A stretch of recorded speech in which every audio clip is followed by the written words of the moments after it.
Assalamualaikum warahmatullahi wabarakatuh. Alhamdulillahi rabbil alamin. Wassalatu wassalamu ala Rasulillah wa ala alihi wa sahbihi ajma'in. Subhanaka la ilma lana illa ma 'allamtana innaka antal alimul hakim. Wa la hawla wa la quwwata illa billahil aliyyil azim. Qala Allah ta'ala a'udzu billahi samil 'alim minasyaitonir rajim. Bismillahirrahmanirrahim. Waltakum minkum ummatun yad'una ilal khair wa ya'muruna bil ma'ruf wa yanhauna 'anil munkar wa ulaika humul muflihun. Sadaqallahu azim.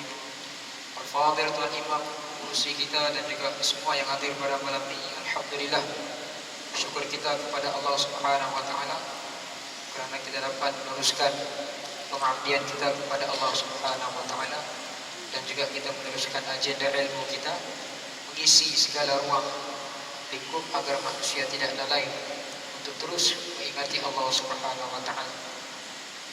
Kita berada dalam bulan Jamadil Awal. Bulan Jamadil Awal ini merakamkan dua peristiwa besar dalam Islam. Yang pertama sekali peperangan Mu'tah, yang mana tentera Islam selama seramai lebih kurang dalam 3.000 menentang tentera kafir 200.000. Allah Ta'ala beri kemenangan kepada tentera Islam. Panjang ceritanya tuan-tuan. Nabi melantik 3 orang para sahabat menjadi panglima. Abdullah bin Rawaha, Ja'far bin Abdul Muttalib dan juga 2-3 orang sahabat lagi, Khalid Al-Walid, untuk mempertahankan Islam daripada diserang ataupun dihancurkan oleh tentera kufar laknatullah alaihim ajma'in. Dan bulan ini juga bulan di mana negara Konstantinopel yang sekarang dikenal sebagai Turki dibebaskan oleh Sultan Muhammad Al-Fatih daripada cengkaman tentera Rom yang memerintah tempat ini hampir berjejak 1000 tahun. Islam datang ke situ. Sultan Muhammad Al-Fatih bebaskan kerajaan itu, bebaskan kubu yang sejak daripada zaman Sayyidina Umar lagi gagal dibebaskan. Pada tahun 1453 Sultan Muhammad Al-Fatih telah bebaskan kerajaan ini, telah bebaskan kota ini daripada tentera Rom, yang mana menjadi titik tolak kepada kemenangan Islam selepas daripada itu. Turki adalah negara yang menjadi rebutan kuasa besar dunia Islam ataupun dunia kafir. Turki, Palestin, Mesir, ini 3 negara yang sentiasa menjadi fokus utama musuh-musuh Islam untuk masuk berkacau, sama ada Palestin, sama ada Turki ataupun sama ada Mesir. Kerana 3 bumi ini adalah 3 bumi yang pernah mencatatkan kemenangan Islam. Mesir, di sana ada Baghdad. Baghdad adalah kubu kuat Islam yang dipimpin oleh Khalid Al-Walid. Khalid pernah meninggalkan kota Baghdad sekejap untuk pergi naik haji. Khalifah pada masa itu, Khalifah Abu Bakar As-Siddiq, menegur, kenapa kau tinggalkan tentera? Sedangkan itu adalah kuat Islam. Jangan ditinggalkan. Nanti tentera kufar akan menentang dan tidak menyerang kamu dengan mudah mengalahkan kamu. Jadi tuan-tuan dimati Allah Ta'ala, setiap bulan sebenarnya mencatatkan kemenangan sejarah-sejarah Islam yang lepas, yang mana kaum Islam ataupun kaum pemuda Islam harus mengulangi pada hari ini. Bagaimana kita nak mengulangi kemenangan Islam? Dengan kita mengikuti segala perjuangan Nabi SAW, mengikuti sunnah Nabi, menyusuri perjuangan dakwah yang telah dipelopori oleh tentera-tentera Islam yang telah ditarbiyah oleh Nabi SAW. Maka dengan sebab itu, antara kaedah kita untuk meneruskan kekuatan Islam adalah dengan kita menyuburkan pengisian ilmu. Ini tak boleh mati walau 1 malam. Kalau boleh terus hidup. Kuliah ilmu. Kata Yahya bin Katsir dalam kitab Jawami'ul Ilm wal Bayan. Yahya bin Katsir ni ulama besar dalam bidang Islam. Dia mengatakan, la yanal ilmi rahatil badan. Ilmu tidak akan dapat dengan kita merehatkan badan. Kena keluar cari ilmu. Kena dengar ilmu.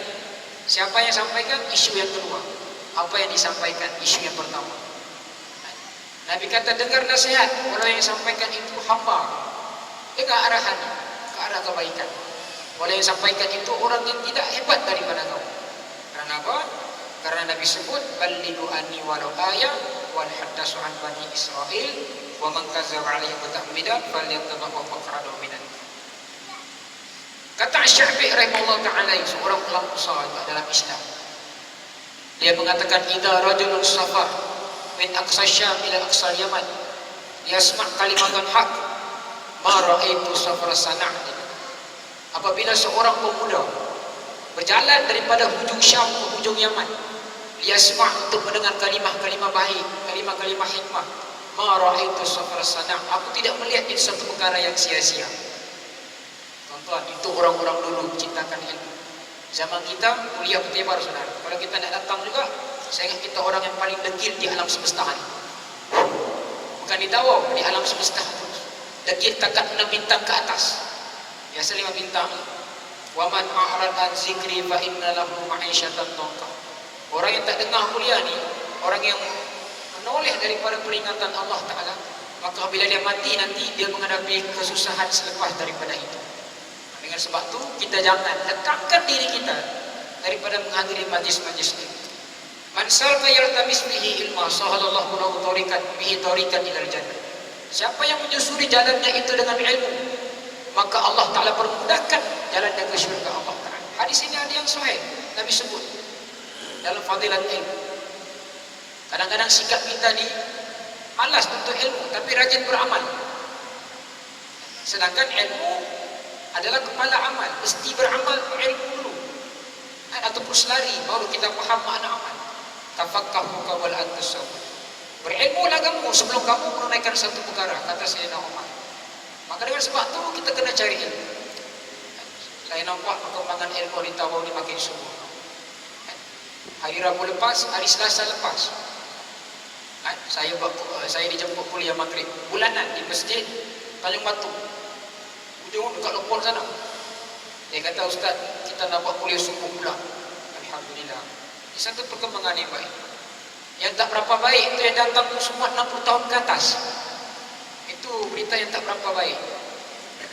60 tahun ke atas. Yang 50 ke bawah ataupun 40 ke bawah, 30 ke bawah, belum ada masa lagi untuk ramai-ramai. Maka dengan sebab itu kita kena ubah sikap kita.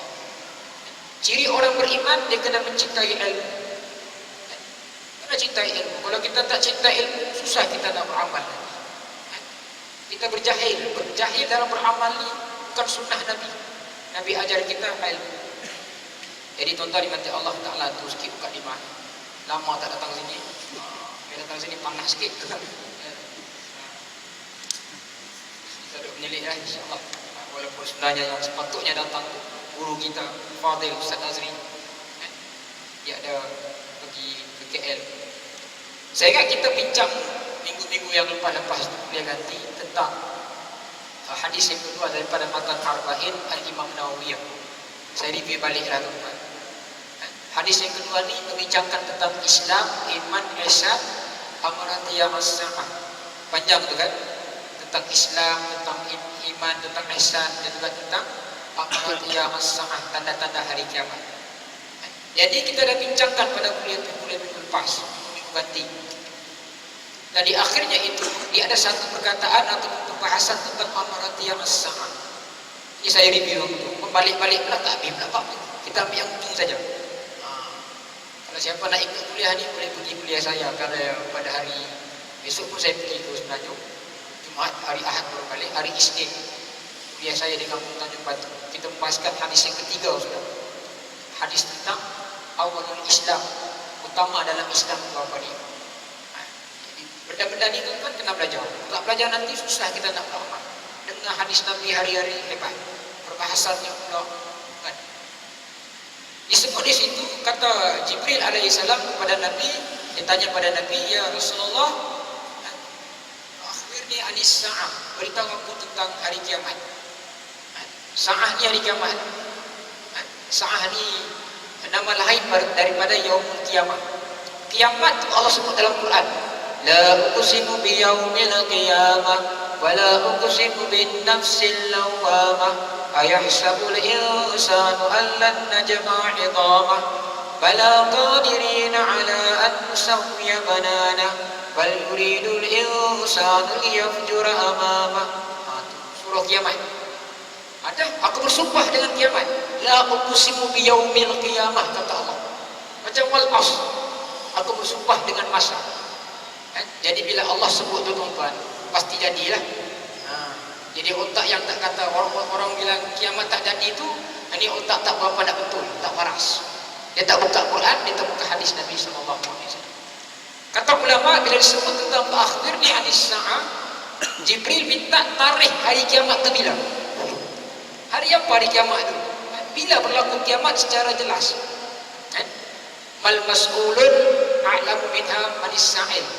Kata Nabi, orang yang bertanya itu lebih tahu daripada orang yang ditanya. Itu kita bincang minggu-minggu lepas.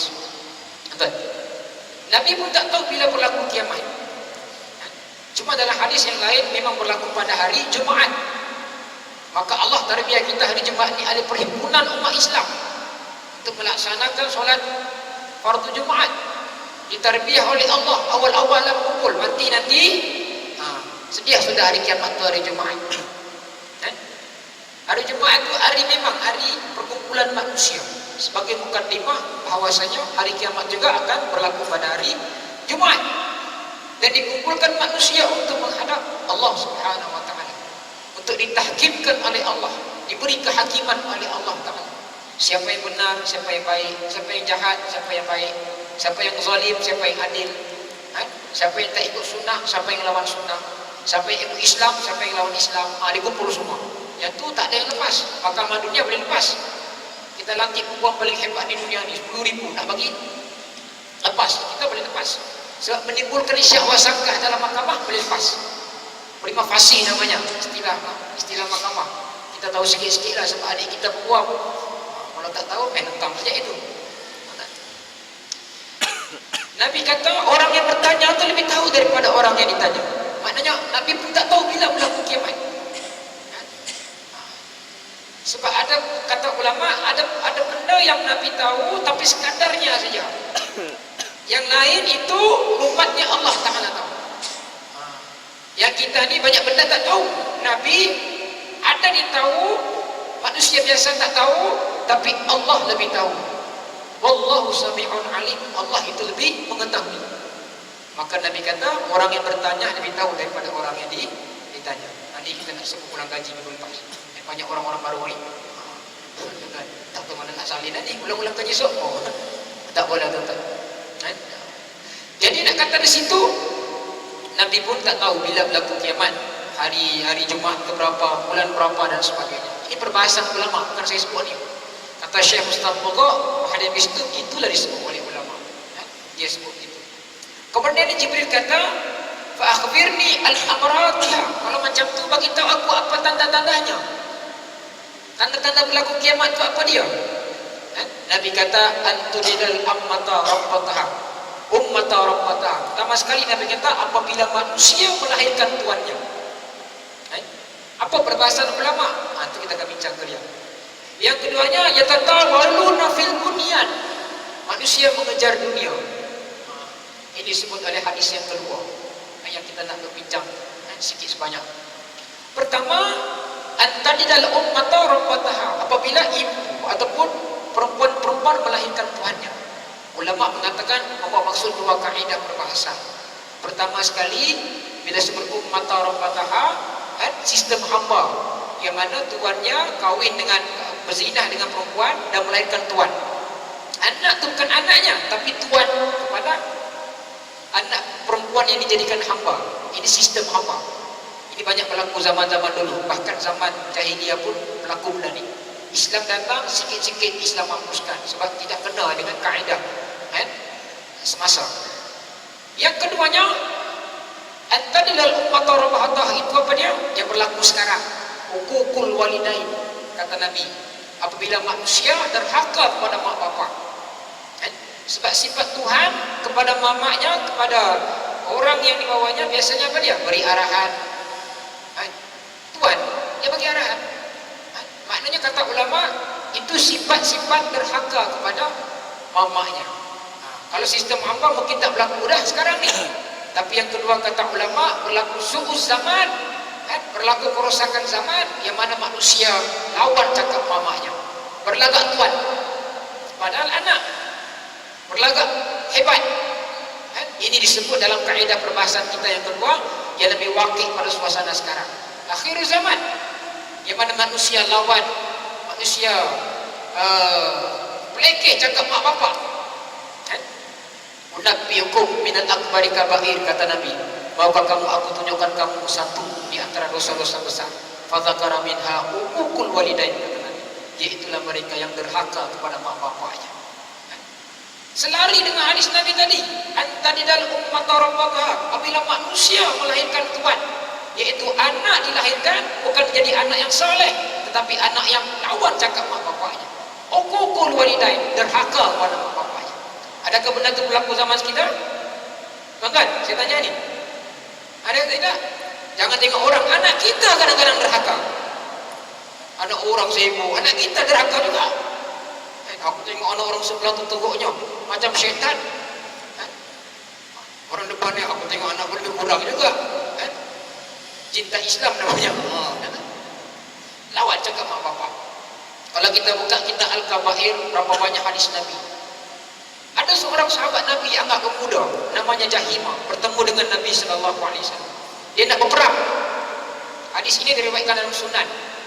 Kata Az-Zahabi, dia menyetujui sanadnya itu, hadisnya ini sanadnya hasan, boleh terima pakai. Maknanya amal itu boleh, sampaikan pun boleh, dan juga dijadikan hukum pun boleh. Kalau ta'ib, tak boleh jadikan hukum, boleh beramal saja. Sebab dia hukum derhaka, dia ada hukum. Jahimah bertemu dengan Nabi, ya Rasulullah, aku nak pergi perang. Yuqatilu, uridu an yuqatilu, aku nak pergi perang. Bolehkah tidak? Apa pandanganmu? Ma ra'yuka ya Rasulullah? Apa pandanganmu Rasulullah? Nabi kata, kamu ada mamamu lagi? Ada ya Rasulullah. Birrul walidain, buat baik pada mak bapak. Disitulah ada ulama mentakhriskan ataupun mengeluarkan satu hadis Nabi, al-jannatul tahta aqdam ummahat. Apa maksudnya? Syurga itu di bawah telapak kaki ibu. Saya ingat kita ni biasa kita sebut peribahasa Melayu. Rupanya kalau kita buka Al-Kabair, kita Imam Zahabi, ada hadis itu. Dan sanadnya hasan, boleh terima pakai. Maksudnya Nabi kata apa? Aulanya itu duduk dengan mamamu, buat baik pada dia. Padahal berperang tuan, mati syahid, direct syurga. Selagi tak ada hutang, tak buat dosa besar. Tapi Nabi kata apa? Kau buat baik pada mama. Takut dia pergi nanti berperang, mamanya tak reda. Elok-elok nak jumpa bidadari, Allah bidadari. Datang blocking sebab mak bapak tak reda. Tu kan. Jumpa ada bidadari tu. Nak sebut dia ahlan wassalam, ya habibi ya maulana. Begitulah tuan-tuan. Tengok tengah-tengah ada blocking. Reda Allah, reda. Sebab Nabi sebut, reda Allah, reda walidain. Hadis sahih. Nabi kata reda Allah terletak pada reda mak bapak kamu. Pilihlah di antara kamu nak derhaka ataupun tidak. Nabi sebut dalam hadis. Tuan-tuan, berapa banyak di kalangan anak muda kita yang lawan cakap mak bapaknya. Su'uz zaman, benarlah kata Nabi 1400 tahun lepas. Itulah hebatnya Nabi. Dia punya big picture. Dia punya pandangan akan datang. Apa yang Nabi sebut pasti berlaku. Dan pasti itu takut kita akan terjadi ataupun keluarga kita dan sebagainya. Pasti, tapi kita risau di antara pasti itu kita kan ataupun keluarga kita dan sebagainya. Kita minta golongan yang pasti terjadi itu bukan kita. Tapi hakikatnya itulah akhir zaman apabila manusia lawan cakap mak bapak. Suruh semayang, tak mau semayang. Sama juga dengan anak-anak, mak bapak derhaka pada anak, derhaka kepada Allah Ta'ala. Imam Abu Hanifah, seorang ulama besar dalam mazhab Hanafi, ada seorang jumpa dia. Dia kata, wahai Imam, bolehkah kau ubat aku? Ubat keluarga aku lah, sebab ada yang masuk jin. Imam ni sibuk nak mengajak umat. Ambillah punya kasut. Kasut saja, jin lari. Lari, tengok kasut Imam Ahmad, Imam Abu Hanifah. Kasut saja jadi lari. Hebat soleh orang. Orang tanya bapaknya, bagaimana kau mencetak imam ini? Jin tengok kasut pun lari. Dia kata, aku cetak dia 40 tahun sebelum dia lahir lagi. Apa maknanya tuan-tuan? Bapaknya soleh dulu, baru anaknya soleh. Itulah saya nak sebutkan di sini. Bila kita ni tak sembahyang, tak ikut perintah Allah, anak-anak kita begitulah tuan-tuan wataknya. Kita jangan heran. Derhaka yang terus biji macam kita derhaka dulu pada Allah Ta'ala. Hukukul walidain, derhaka kepada bapa. Sebab tu saya kadang-kadang buat program dengan budak-budak Melayu ni, anak-anak muda kita ni, remaja ni. Budak-budak tahu ni tuan-tuan, majoriti background mak bapak tak sembahyang. Saya mengajar agama di Kiak Mara. Majoriti tak sembahyang. Tak sembahyang. Jadi mereka ni terpaksa berjuang sendiri untuk cari Islam itu macam mana? Faham tu saya tak? Sebab dia tak lahir dari generasi yang soleh. Mak ayah derhaka kepada Allah. Jadi di situlah berlaku satu satu cabaran besar bagi anak-anak kita di Tawau. Dan akhirnya ada yang istiqamah, ada yang masuk gerakan dakwah, ada yang masuk gerakan tabligh, ada yang masuk gerakan ni. Dan mak ayah jangan halang tolak, sebab kau dulu macam syaitan. Anakmu nak jadi orang yang soleh, kau pergi halang dia. Kesian dia. Kau pergi mana dia? Ajar sesat ke apa? Dan dia pergi kuliah. Silakan. Dulu-dulu masa dia kecil, kau tak baca Quran depannya, kau tak didik dengan ayat soleh dan sebagainya. Saya salahkan kau malam ni. Dia jadi derhaka kepada mak bapak yang derhaka kepada Allah Subhanahu wa taala.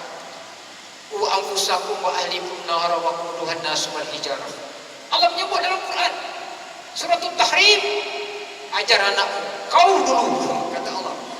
Wa anfusakum, kau dulu, barulah ahli keluargamu daripada azab api neraka Allah. Bebaskan kau.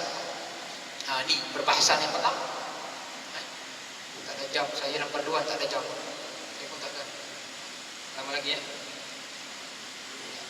Ada setengah minit. Yang keduanya itu inilah ulang kaji saja. Ya tatawaluna fil bunyan. Apabila manusia ini yang miskin, yang kaya, gembala kambing mengejar dunia. Rumput dunia. Inilah manusia zaman sekarang, kata Nabi. Abaratnya as-sa'ah. Kita berada di akhir zaman. Kita kena sedar tuan-tuan. Tapi apa yang tak sedar tu bila kita nampak dunia, hilang ingatan terus. Hilang warasan terus kita. Illa tanfiru yu'adzibukum 'adzaban 'alima wa yastabdil ma lakum idza qila lakum unfiru fi sabilillah araditum hayatid dunya minal akhirah famal hayatid dunya fil akhirati illa qalil, kata Allah dalam surah At-Taubah. Ya ayyuhalladzina amanu ma lakum idza qila lakum unfiru fi sabilillah. Tanda soal. Wahai orang-orang beriman, apakah benda yang menyebabkan kamu ni berat nak tegakkan Islam? Berat. Araditum hayatid dunya minal akhirah. Adakah kamu mementingkan dunia daripada akhirat? Famal hayatad dunya fil akhirati illa qalil, kata Allah. Bukankah dunia itu kecil berbanding akhirat? Yang sekarang ni kita terbalik. Dunia besar, akhirat bukan kecil, hilang dari warasan, hilang dari radar, tak ada langsung. Ya tatabaluna fil bunyan. Dunia itu ada harta, kata ulama, ada riasa, ada nama. Orang manusia sekarang kejar nama. Manusia sekarang kejar harta. Habis semua dia kejar. Masjid dia tinggal, kuliah dia tinggal, dan sebagainya. Ya tatawaluna fil bunyan. Memang kejar sungguh dunia, kata Nabi. Dan sifat ini bukan berlaku pada golongan miskin saja, golongan kaya saja. Miskin pun kejar dunia juga. Miskin dengan cara miskinnya, kaya dengan cara kayanya. Kalau kaya, broko-broko saham. Sekali untung 40 juta. Tak terkira 10 hari 10 malam. Kalau yang miskin dengan cara miskinnya, dua-dua ni, kata Nabi, ada watak di akhir zaman yang mencintai dunia. Kita jangan bimbang, kita jangan kata orang kaya ya. Orang miskin pun kadang cinta lebih dunia daripada akhirat lagi, daripada orang kaya. Sebab tu Allah Ta'ala suka orang kaya ni dia dekat pada Allah Ta'ala. Sebab hartanya tu tidak menyebabkan dia risau dia tidak lari steril ataupun istiqamah dia beramal kepada Allah Subhanahu wa taala. Yang ini kita nak sebutkan tu. Maka ulama memberikan satu kaedah perbahasan dengan dua watak ini. Jadi satu muhasabah kepada kita. Adakah watak itu berlaku pada kita ataupun pada keluarga kita dan sebagainya. Tetapi namun hakikatnya benda itu pasti tidak berlaku dan telah berlaku. Dua golongan ini, yang lawan cakap mak, yang lawan cakap ibu, yang kejar dunia, hukum dunia, takutkan mati, cintakan dunia, tak mau beramal dan sebagainya, menganggap dunia lebih besar daripada akhirat. Dunia memang manusia mata'ul ghurur, penipuan semata-mata, tapi manusia dunia itulah yang banyak yang ditipu. Sebab tu akhir zaman tuan-tuan, kita kena belajar banyak bab ilmu-ilmu tasawuf sikit, supaya kita ni tak bergantung sangat dengan dunia. Kadang kita ni Allah puji sikit dengan harta, fedap dulu kita. Apabila aku, ya Allah, terbakar sudah rumahku, tak boleh sudah aku hidup. Tuan-tuan, kadang-kadang begitu kita rasa macam, sebab apa jadi gitu? Sebab kita tak belajar ilmu-ilmu. Ma'iyatullah, ma'rifatullah. Kata Imam Rajab Al-Hambali, seorang ulama besar dalam mazhab Hambali, dia katakan, bila kita nak istiqamah ni, kita kena ma'rifatullah, kita kena kenal Allah. Bila kita kenal Allah Ta'ala, maka al-jawarih bi ta'atillah, barulah kita boleh taat kepada Allah Ta'ala, sama ada suka atau bersuka. Infiru khifafa wa thiqala wa jahidu bi amwalikum wa anfusikum, keluar kamu di jalan Allah Ta'ala. Jalan Allah kita semestinya perang. Kalau perang, tak keluarlah kita ke Malaysia ni, takkan terkeluar. Jalan Allah ni, apa saja jalan-jalan yang mengikuti jalan-jalan ke arah Allah Ta'ala, itu nama jalan Allah. Majlis ilmu, majlis zikir, majlis ulama, majlis selawat Nabi SAW, itu semua majlis-majlis fi sabilillah. Dalam keadaan senang ataupun sukar, susah ataupun senang, sibuk ataupun tidak, kena pergi. Zalikum khairul lakum in kuntum ta'lamun. Maka itu lebih baik jika kamu mengetahui. Habis untuk pulang gaji, macam pulang gaji. Tuan-tuan, saya ambil satu pembahasan hadis lagi. Kadang-kadang kita dah habis hadis yang kedua ni, kita ambil hadis yang ketiga pula malam insya-Allah, yang mana kita boleh bahas lagi. Hadis yang ketiga ni pun hadis yang sama juga sebenarnya. Tetapi hadis ini hadis yang walaupun agak sama perbahasannya, matannya itu, tetapi perbahasannya agak berbeza sedikit. Ini kehebatan hadis Nabi. Kata Nabi SAW, hadis ini diriwayatkan oleh Abdurrahman Abdullah bin Umar Al-Khattab radhiyallahu anhu, qala sami'tu Rasulullah sallallahu alaihi wasallam yaqul buniyal Islam ala khamsin syahadati an la ilaha illallah wa anna Muhammadar Rasulullah wa iqamus shalah wa itaiz zakah wa hajjal baiti wa shaum Ramadan wa Bukhari wa Muslim. Nabi kata, hadis ini daripada Abdullah bin Umar. Abdullah bin Umar ni Ibnu Umar lah. Ibnu Umar. Ibnu Umar tu anak kepada Umar. Ibnu Abbas anak kepada Abbas. Ini gaya orang Arab bagi nama. Kalau kita tak begitu, kita nama terus nama kita.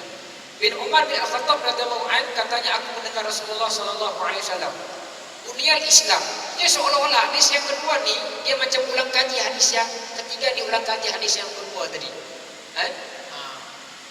Jadi kehebatan matan arba'in Al-Imam Nawawi ni, hadis-hadis yang awal tu hadis yang tentang akidah.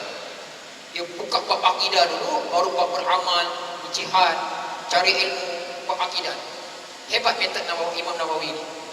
Hebat caranya.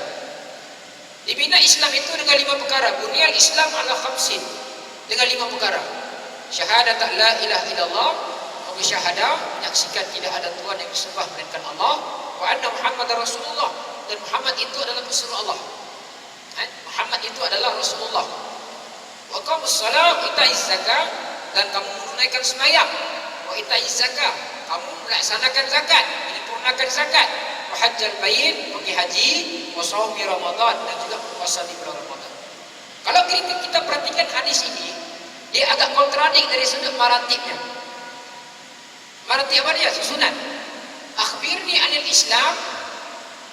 Nabi kata, al-Islam an tashhad an la ilaha illallah wa tuqimus shalah wa tu'tiyaz zakah wa tasuma Ramadan wa tahajjal baiti in istata'tu ilaihi sabila. Haji itu letak paling ujung.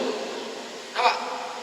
Puasa tu letak nombor 4. Bila kita rujuk hadis yang ketiga ni, syahadat an la ilaha illallah wa iqamis solah wa ita'iz zakah wa hajjal bait wa shaumi ramadan. Haji nomor 4, puasa nomor 5. Timbul perbahasan di kalangan, persoalan di kalangan orang-orang yang menyoal. Sebelum pun ada yang tanya pada saya, kenapa berlaku kontradik di situ? Hadis yang pertama Nabi letak haji kelima. Hadis yang kedua Nabi letak haji keempat. Tuan-tuan, dalam ilmu mustalah hadis, apabila dua hadis bertemu, dia bukan berlaku pertemuan, dia berlaku aulia ba'duhum, dia melengkap antara satu sama lain. Faham tuan-tuan? Maknanya dua hadis ini tidak ada berlaku pertemuan, tapi melengkap antara satu sama lain. Faham tu? Jadi kalau kita nak ambil hadis yang pertama pun boleh, hadis yang kedua pun boleh. Kalau kita rujuk pendidikan Islam, Kementerian Pelajaran Malaysia kita ni, dia rujuk hadis yang pertama. Haji letak paling ujung. Nampak? Padahal di sana ada lagi hadis, haji letak keempat. Adakah salah? Tak salah. Jangan bergaduh benda pelik begini, benda tak selesai. Kenapa nomor 4 ini? Timbul. Okey, kita buat perbahasan. Tak payah buat perbahasan. Takkan ada berlaku perbahasan. Sebab apa? Sebab kata ahli nukat di kalangan ulama-ulama hadis, mereka bukan ada perbahasan khilaf yang muktamar, bukan pertentangan yang hebat, bukan khilaf yang besar. Dia adalah salah satu kaedah Nabi nak mengajar umat. Setengah begini, setengah begini. Bila dipertemukan, dia melengkap antara satu sama lain. Faham tuan-tuan? Macam bangunan lah, tangga letak tembung itu. Kemudiannya ada tingkap, temu-temu semua, jadi bangunan lengkap. Gitu. Ibarat begitulah dia punya perbahasan. Kalau kita dapat kiasan lebih mudah. Maka Nabi sebut dalam ini, kita bilang, dibina Islam dengan 5 perkara. Saksi bahwasanya tidak ada Tuhan melainkan Allah Ta'ala.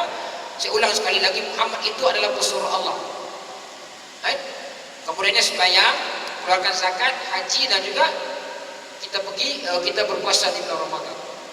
Hadis ini diriwayatkan oleh Muslim, Bukhari. Hebat hadis ini. Bila hadis itu diriwayatkan oleh Muslim, kemudian Bukhari lagi, kemudiannya Bukhari Muslim, maknanya sanad hadis ini sangat rajih, sangat kuat. Muttafaqun alaih. Kita sedia maklum, Bukhari di antara ahli hadis, muhaddisin yang paling berhati-hati memerhatikan hadis. Dia bukan sembarang. Dia ambil semua ribuan hadis, puluhan ribu hadis, kemudian dia komplainkan yang mana yang paling sahih, berapa ribu hadis.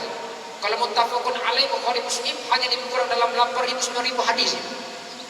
Dia kumpul tu, itulah sanad yang paling kuat. Muttafaqun alaih riwayat Bukhari Muslim. Sebab tu kata ulama, di antara buku yang para orang yang cintakan Nabi sallallahu alaihi wasallam, kalau betul-betul cintakan Nabi, dia kena buka kitab di antaranya. Matan Arba'in. Ini kitab hadis yang paling cantik kalau kita baca. Satu Matan Arba'in, Riyadhus Shalihin, Al-Azkar. Ada 2-3 kitab lagi. Matan Arba'in, Riyadhus Shalihin, Al-Azkar, semuanya dikarang oleh Al-Imam Nawawi. Ulama besar dalam mazhab Syafi'i kita. Sebab tu siapa tak kenal Imam Nawawi, teruk betul dia punya pemikiran. Kalau Pakcik Nawawi aku kenal Ustaz. Imam Nawawi ni pun kita kena kenal. Sebab jasanya dalam bidang hadis hebat. Hebat dalam bidang hadis. Dia orang yang paling sahih, paling saleh dalam bidang hadis di antaranya. Selain daripada Ibn Hajar, Ibn Araqi, Ibn Jazi dan sebagainya. Ini ulama-ulama hadis yang kita mungkin tak kenal namanya, sebab jarang kita dengar. Jadi malam ni kita dengar sikit-sikitnya, mudah-mudahan kita faham siapa mereka-mereka, jasa mereka besar dalam Islam. Kalau tak ada mereka ni, kita tak buka hadis malam ni, kita buka majalah lawak antarabangsa. Sebab mereka buka lah tu, kita buka malam. Perjuangan mereka mengumpulkan hadis hebat. Begitu juga dengan Muslim. Muslim ini anak murid kepada Al-Bukhari. At-Tirmidzi pun ada kitab ini, dalam hadis tu ada At-Tirmidzi. Kemudiannya An-Nasa'i pun ada, sunnah-sunnah lain. Musnad Imam Ahmad. Imam Ahmad dalam riwayat menghafal 40,000 hadis. Ahmad bin Hanbal menghafal hadis sebanyak 40,000 hadis dalam riwayat, dengan matannya, dengan sanadnya, dengan rawinya, dan boleh menukat, boleh mengkritik hadis-hadis yang mana yang tak betul. Oh, hebat ulama-ulama. Kita nak hafal hadis innamal a'malu niyyat tu 40 tahun tak hafal lagi. Innamal a'mal. Ji, aku ingat dalam 20 tahun lepas benda yang sama kau baca ini. Tak hafal kita. Tuan-tuan. Susah kita nak menghafal. Jarang kita dengar hadis. Kita ada juga kita baca, tapi jarang kita dengar berbahasa. Kata ulama, hadis ini adalah hadis yang disebut tentang arkanul Islam. Dia berkaitan tentang arkanul Islam, rukun-rukun Islam yang sangat penting, yang mesti diambil iktibar oleh para kaum muslimin. Saya ambil satu contoh. Bila Nabi sebut asyhadu an la ilaha illallah wa anna Muhammadar Rasulullah. Dan kita sedia maklum banyak hadis Nabi sebut man mata bi kalimatin la ilaha illallah dakhala al-jannah. Siapa yang mati dengan kalimat la ilaha illallah masuk syurga. Man qala la ilaha illallah adkhala al-jannah. Siapa yang mengucap la ilaha illallah masuk syurga. Allah sediakan syurga. Bagaimana Allah sediakan syurga? Hadis riwayat Bukhari Muslim yang lain Nabi kata ayya'buduhu wa la yusyriku bihi syai'an. Dengan bagaimana Allah Taala sediakan syurga? Dengan kita menyembah Allah Taala dan tidak syirik kepada Allah. Baru Allah bagi syurga. Syirik itu bukan syirik saja. Segala unsur-unsur syirik tak boleh masuk. Lam yalbisu bizulmihim imanahum, tak boleh masuk. Memang kita kata macam mudahnya syurga ni. Cukup la ilaha illallah masuk syurga. Bukan mudah tuan-tuan. Bukan mudah. Banyak tuntutan-tuntutan kita kena buat tu. Penghayatan tentang akidahnya, tuntutan kalimah-kalimah di dalam itu. La ilaha illallah. La ilaha illallah. Tidak ada Tuhan yang disembah melainkan Allah. Ilaha. Tauhid. Nak sembah Allah Ta'ala. Menyatukan Allah Ta'ala. Bersatukan Allah Ta'ala. Mentauhidkan Allah Ta'ala. Qul a'udzu birabbin nas, malikin nas, ilahin nas. Ilahi menjadi sembahan manusia Allah Ta'ala.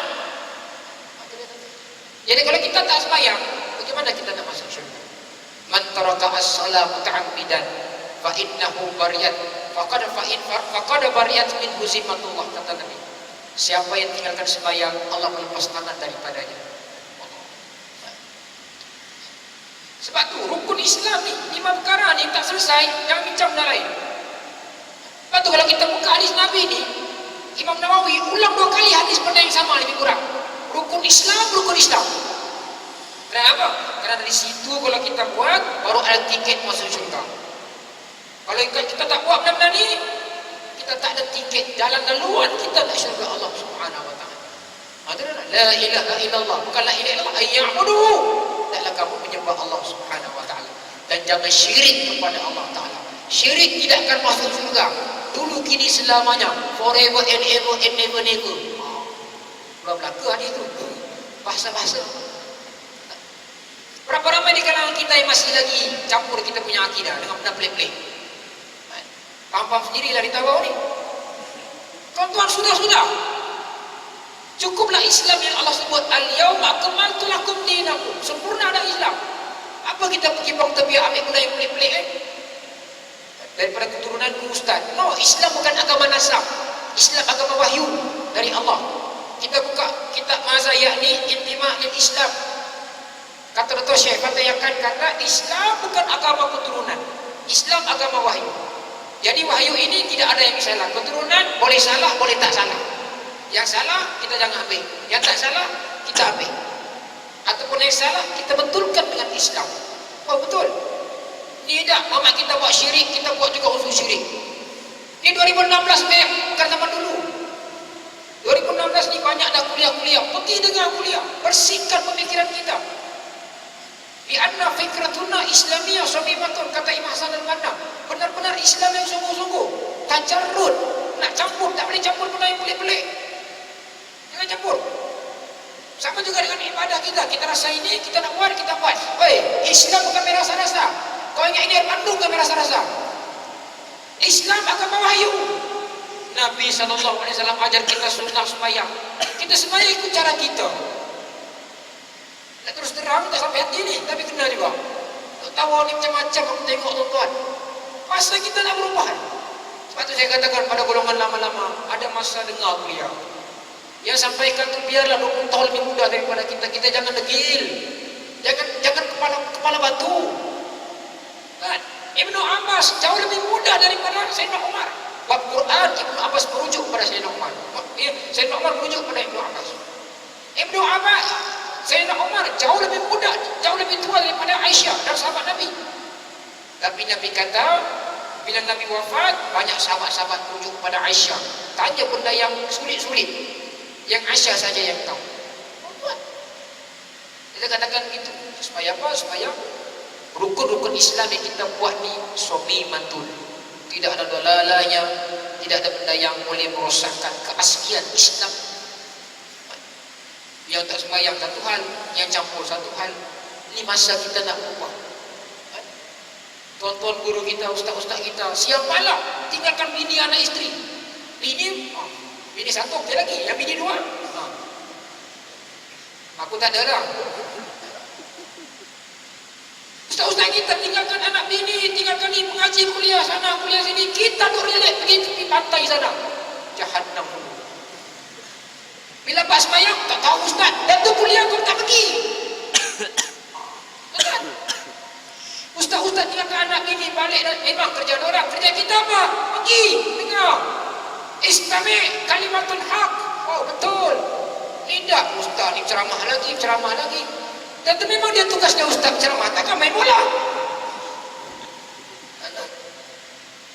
Sabah datang ke sini lawan Firdaus, penuh bola sepak. Saya tak kata Sabah bola sepak itu haram. Hati datang sini penuh, bak-bak dunia-dunia ni penuh. Ini masa kita nak ubah.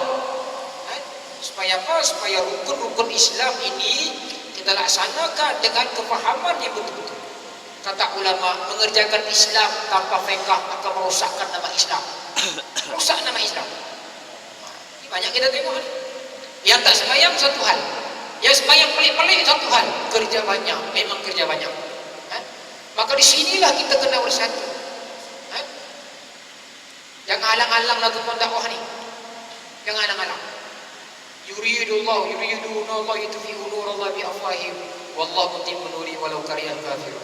Kau nak halang kerja Tuhan ni, kerja dakwah ni kau tak boleh halang. Kalau Allah Ta'ala kan menangkan Islam, menangkan kerja dakwah. Yang kita halang kerja dakwah ni. Teruskan, kita support. Ustaz aku tak boleh ceramah, bagi ruang ustaz-ustaz kita ceramah. Guru-guru kita yang tinggal sambut dan sebagainya. Kadang-kadang dorang ni ustaz ada perasaan. Bila dia datang nak bagi kuliah, 2-3 orang dia dengar, dia tinggal bini dan sebagainya. Mesti dia rasa berat, Allah aku semangat nak bagi kuliah ni. 2-3 orang yang datang. Jadi ini masa kita nak kumpulkan. Jangan datang Habib datang kita ramai. Habib datang setahun sekali. Kalau setahun sekali mesti ramai. Punya celaka sungguh kita. Kalau boleh hari-hari ramai, Habib datang selawat itu bonus bagi kita. Tunggu datang kalau ramai. Oh datang gimana? Ada Habib datang. Habib datang bagus dah selawat tu. Tapi jangan tunggu orang datang kalau kita datang masjid. Boleh rosak kita tuan-tuan, iman kita tu. Paling bahaya tu sebenarnya begitu. Pergi datang sebab benar-benar dia datang. Jangan. Kalau dia tak datang, dia datang. Istiqamah kita dengar beliau. Saya sambung sikit lagi. Dan dia disebut sini sebagai hadis ini tentang makrifat. Terdapat makrifat. Makrifat ni ketuhanan. Sebab tu bila kita ucap la ilaha illallah, ada tuntutan uluhiyah di sana, tuntutan sama'iyah di sana, tuntutan asma' wa sifat-sifat Allah Ta'ala. Walillahi asma'ul husna. Dengan Allah itu ada asma'ul husna. Kan itu tuan. Di sana ada rukun-rukun Islam yang mesti kita tunaikan, bersandarkan kepada Al-Quran dan Sunnah. Maknanya rukun Islam yang kita buat ni bukan datang dari Nabi, tetapi daripada Allah Subhanahu wa Ta'ala. Ayat sembahyang banyak kali kita sebut dah. Dalam Quran banyak sebut. Ayat puasa itu juga. Ini semua adalah arkan dasar dalam Islam. Jadi kalau ni kita tinggal, maka dia boleh merosakkan akidah kita, dia boleh merosakkan kehidupan kita, keberkatan kita, merosakkan kehidupan beragama kita. Sebab tu saya dah ulang bagaimana cerita Sayyidina Abu Bakar bila melihat golongan-golongan puak munafikun. Lepas Nabi wafat, geng-geng ni naik kepala. Jadi Nabi lah, jadi Nabi Bahrain, Nabi Yaman, nanti Nabi, gila sungguh. Nabi baru pula tu. Nabi Yaman, Nabi Bahrain dan sebagainya, pakak-pakak semua boikot kewajipan solat, setengah daripadanya. Yang lebih besar boikot kewajipan zakat. Dia kata, kami beriman kepada Allah, kami beriman kepada Rasul, kami tak beriman kepada engkau wahai Abu Bakar. Rasul dah tak ada, ni cara kami. Buat gitu sekali. Abu Bakar tengok benda tu, perang yang mamah dilancarkan kepada mereka. Bila Sayyidina Umar tanya, mengapa perang mereka?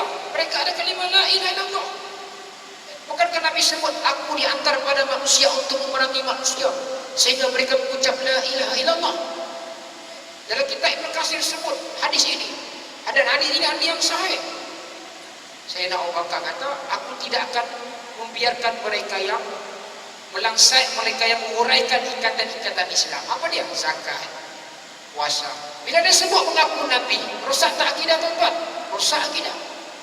Padahal kita sebut la ilaha illallah Muhammad Rasulullah. Nabi saja Rasul. Bila dia sebut Nabi baru, kena tukarlah Rasulullah itu untuk dia. Dia tak sanggup tukar sebab dia tahu itu syahadah, tapi dia mempermainkan syahadah. Maka dengan sebab itu Abu Bakar melancarkan perang. Dia tak mau Islam rosak di bumi Arab. Aku tak mau Islam rosak di bumi Arab. Maka dilancarkan perang. Ini pengorbanan para sahabat dan pertahankan Islam. Dan akhirnya Islam itu sampai sekarang kita hayati. Cuma lagi kita ni apa yang kita buat untuk Islam? Banyak kita minta dari Allah, kita tak buat untuk Allah tu banyak. Dan kalau kita tak buat untuk Allah pun, wala tadurru syai'an, dan tidak beri sedikit darurat kepada Allah Taala. Wa yastabdil qauman ghairakum, dan aku akan gantikan dengan mereka yang nak pada Islam. Kau tak sembahyang, mahal. Mu tak sembahyang, mahal. Allah tak jatuh darjatnya sebagai Tuhan. Ramai lagi yang tak sembahyang. Yang sembahyang tu yang Allah Taala masuk syurga. Kau tak sembahyang, kau tunggu. Zimmatullah, tidak ada naungan daripada Allah. Kalau manusia tinggalkan kita, manusia pulaukan kita, tuan-tuan, apa perasaan kita? Tak payah manusia lain lah. Bini kita pulau sehari semalam, sakit kepala tuan-tuan. Datang migren, Parkinson, semua datang. Darah tinggi, sakit jantung, sebelum tu tak pernah datang lagi. Satu hari bini pulau semua datang penyakit. Orang lain pulau kita dan sebagainya. Siapa yang tinggalkan sembahyang, Allah Ta'ala melepas tangan kepadanya. Moga kita jadi umat seperti ini. Sebab tu balik nanti perhatikan anak-anak kita. Praktikal terus. Rumah kuliah ni tak buat praktikal, tak guna juga. Balik terus, tengok anak-anak kita yang siapa tak sembahyang. Cucu-cucu kita siapa tak sembahyang. Biar nampak, balikkan mereka kepada perjuangan suasana kehidupan Nabi SAW. Walau dikatakan mereka ini menegakkan ma'rifatullah dan juga menegakkan kaedah-kaedah hukum-hukum yang telah disebutkan dalam hadis Nabi tadi. Wallahu a'lam. Sekadar itulah tuan-tuan. Ma'asabaka min hasanatin min Allah wa ma'asabaka min sayyi'atin min nafsik. A'udzubillahi minasyaitonir rajim. Bismillahirrahmanirrahim. Bismillahirrahmanirrahim. Allahumma fa'alna ma'alamtana wa ahlikna bima yanfa'una wa rabbi zidna ilma. Wa sallallahu ala Muhammadin karim wa ala alihi wa baraka wa sallam. Subhana rabbika rabbil izzati amma yasifun. Wassalamu ala mursalin. Walhamdulillahi rabbil alamin. Assalamualaikum warahmatullahi wabarakatuh.